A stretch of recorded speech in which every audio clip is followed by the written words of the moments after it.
What's going on, everybody? It's your boy C-Zar, and we are talking about XRP today. Hit that like button, you guys. Subscribe if you want to see more content like this, and let's get into it.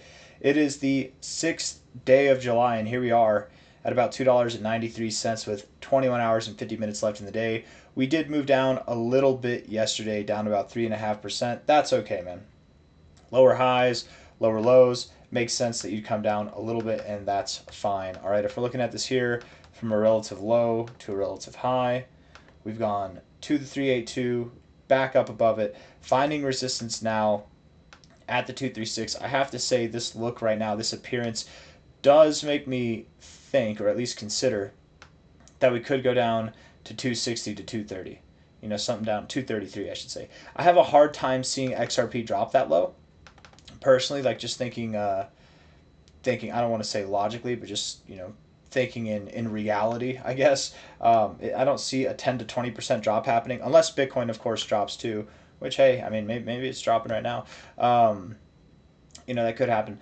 But looking at XRP here, I would like to see us bounce off the 382, and of course, I'd like to see a continued daily closes above $2.85. As long as we're closing days above 285, I think that we're fine. We start closing days below 285, that's whenever problems arise, and we can really start to consider that 264 to 233 is a possibility. We had a little fake out all-time high, and then that turned into a little bit more of a massive move. Instead of a 1, 2, 3 correction, maybe we have a 1, 2, 3, 4, 5 legged move, and that could really take us somewhere down to this area. And it's fine. If XRP does that, it's totally fine. XRP will still see new all-time highs and everything. It's just it might take more time to get there. We'll have a little bit of an opportunity to buy at prior areas of resistance, or even these prior areas of resistance beforehand. I don't think that we're going down there. I'm only starting this conversation starting with this part. I'm only starting this conversation with this because we are having lower lows and lower highs here. It's important to call a spade a spade. We are in a little bit of a downtrend. Overall, we've got an uptrend. Overall, higher lows and higher highs, absolutely. And it kind of, to me at least, looks like we're in a bull flag right here. But things can change. And again, what's prompting this idea of going lower is the reaction we had at the 382 with the reaction we had at the 236. This is typical behavior when working your way down to this zone here. Okay, so I'm just more putting that on your radar, not to scare you, not to say, hey, sell here and buy here. Definitely that's not what I'm saying. I'm just saying if that happens, that's the buy zone. It's definitely not a sell zone down there, man. Not financial advice, not a financial advisor. I don't think it's a good time to sell now. I definitely don't. Even if we were to move lower, I don't think it's a good time to sell, but especially not at those lows. And the reason why we talk about it, again, it's not because I'm expecting that. I haven't given that my stamp of approval yet. I'm very open to it, but I'm saying that not because I think that's going to happen, but because if it does happen, I don't want people to panic. The worst thing that you can do is buy throughout this range and then sell throughout this range. The best thing you could do if you already bought is to hold and then wait for it to come up. Maybe even buy some more. That's the best thing that you could do. But anyways, let's get into the 1 hour time frame. We'll zoom out from there. Bitcoin is being squirrely beyond all belief, my friends. Absolutely squirrely. 1 hour time frame here. Oh, not on Bitcoin, sorry.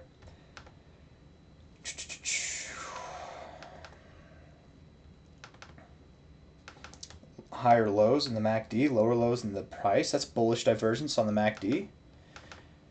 We got some bullish divergence on the stochastics too, and we even have bullish divergence. I wouldn't call that bullish divergence, but we have what looks to be the end of a downtrend in the 1 hour RSI. Typically, the RSI, you do get into the oversold zone before finding support, and then you'll move up. Okay, so something like that could very well happen. I wouldn't be too surprised if that happened.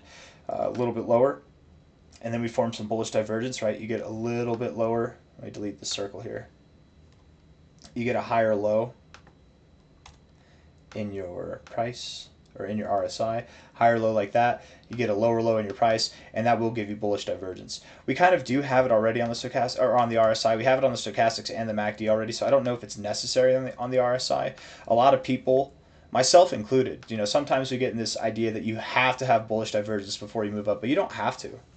You don't need bullish divergence. Sometimes you take that bullish divergence out and then you move up. You know what I mean? You don't need to. What's in reality, the only reason why I'm considering bullish divergence is because typically with downtrends like this, well-established downtrends, and that looks pretty damn well-established, well-respected downtrend, very nice channel down, you do see bullish divergence.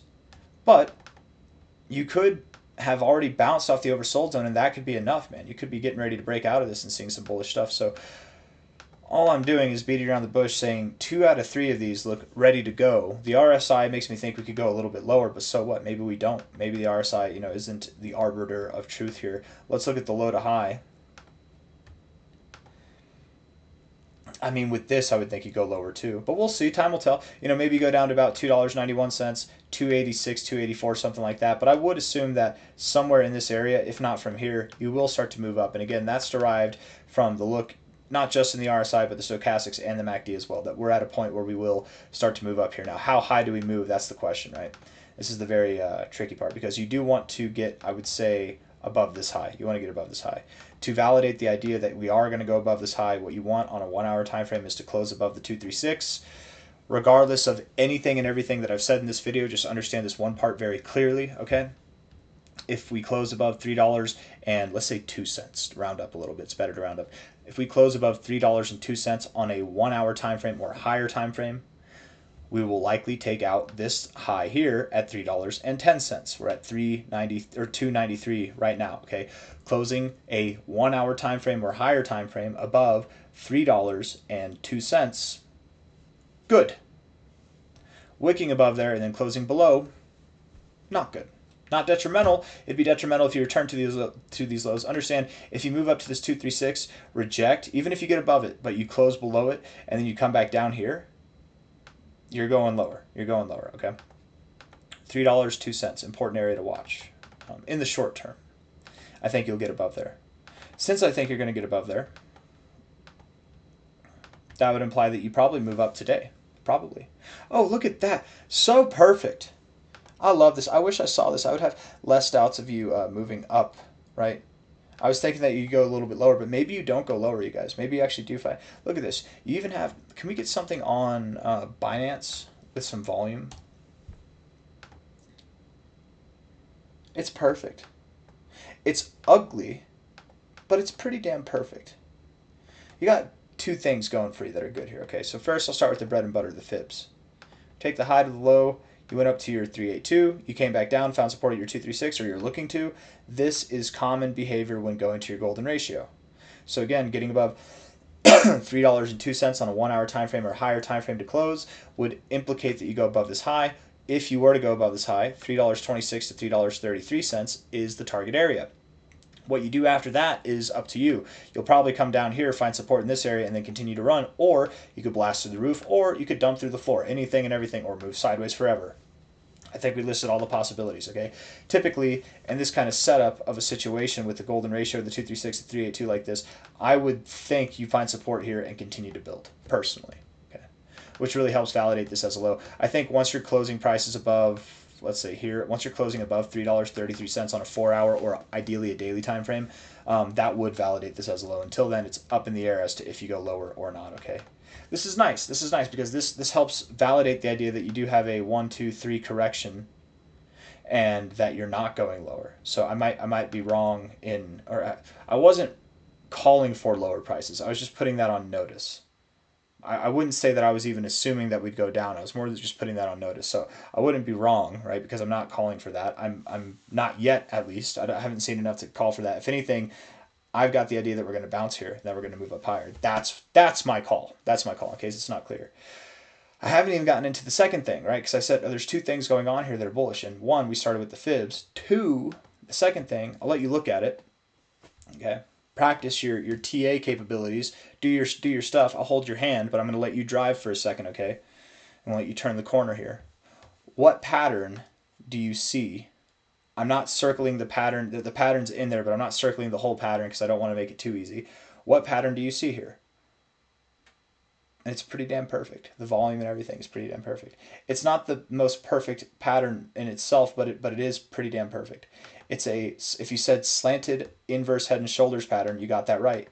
I think you got that right. You've got the left shoulder here, the right shoulder here. It's slanted, it's perfect, and you've got the head here, right? Let me draw it for you without those annoying info lines. Left shoulder here, right shoulder here.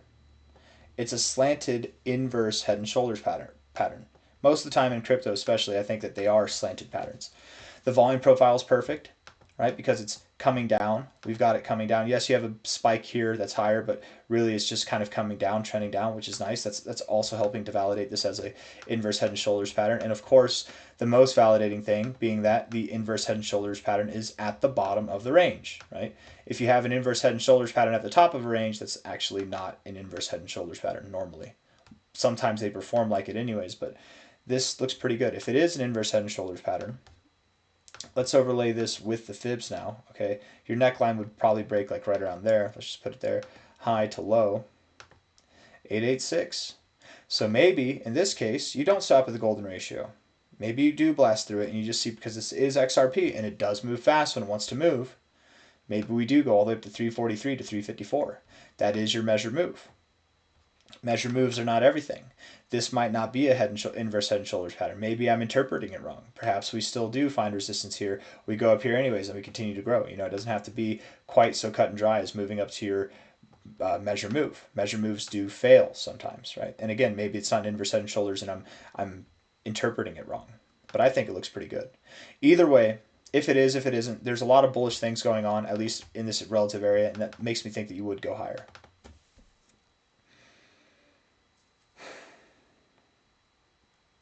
With that being said, the 4-hour time frame is neutral, but with a bearish tilt. It's more bearish than bullish, I should say. It's even, I'm saying neutral only because I'm stuck in this idea that we go up. It's actually a bearish 4-hour RSI. Let's be real. It is actually bearish.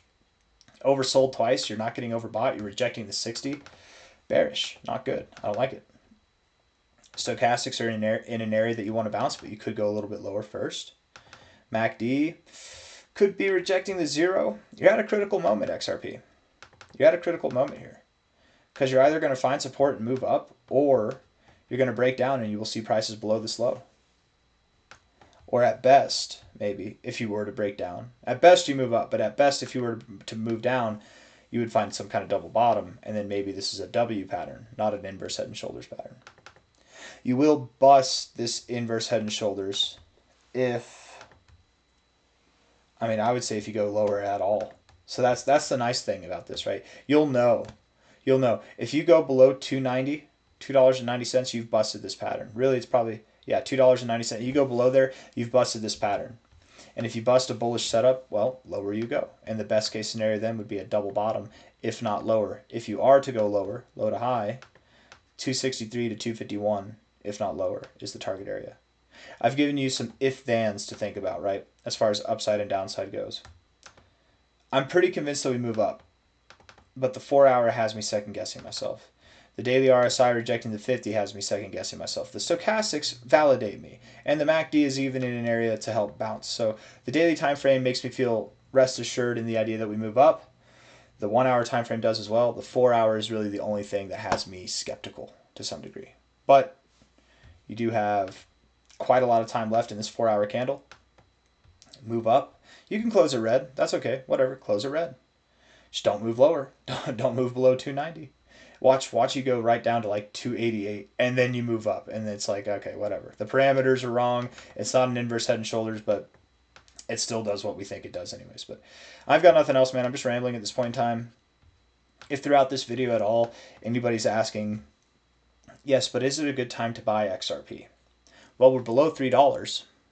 And if you missed my last video, I think we were talking, it might have been my last or my second to last video, we were talking about how once XRP moves back up above this high, you will never again, and I don't mean never again as in never in this cycle, I mean in your lifetime, whoever you are, you could be 1 year old, and I'm talking to you, never again will XRP be below $3. Once we get above this high, once we start to make our next move happen, never again will XRP be below $3. It's at $2.93 now. So if the question is it a good time to buy? I hope you can answer that yourself. Not financial advice, not a financial advisor. Even if you buy here and it goes down, goes all the way to 230, it's still a good price to buy. Okay. It might not feel like it now, just like this didn't feel like a good price to buy, but I bet anything right now, 293, a bunch of people wish that they bought at 265. A bunch of people wish that they bought at $2.60. You know what I mean? Like it's all relative. And in a matter of no time at all, we're going to be $3 and below is going to be a thing of privilege, of historical significance that we just won't have access to again. I've got nothing else, man. Hit the like button, subscribe, take care of yourselves. Bye bye.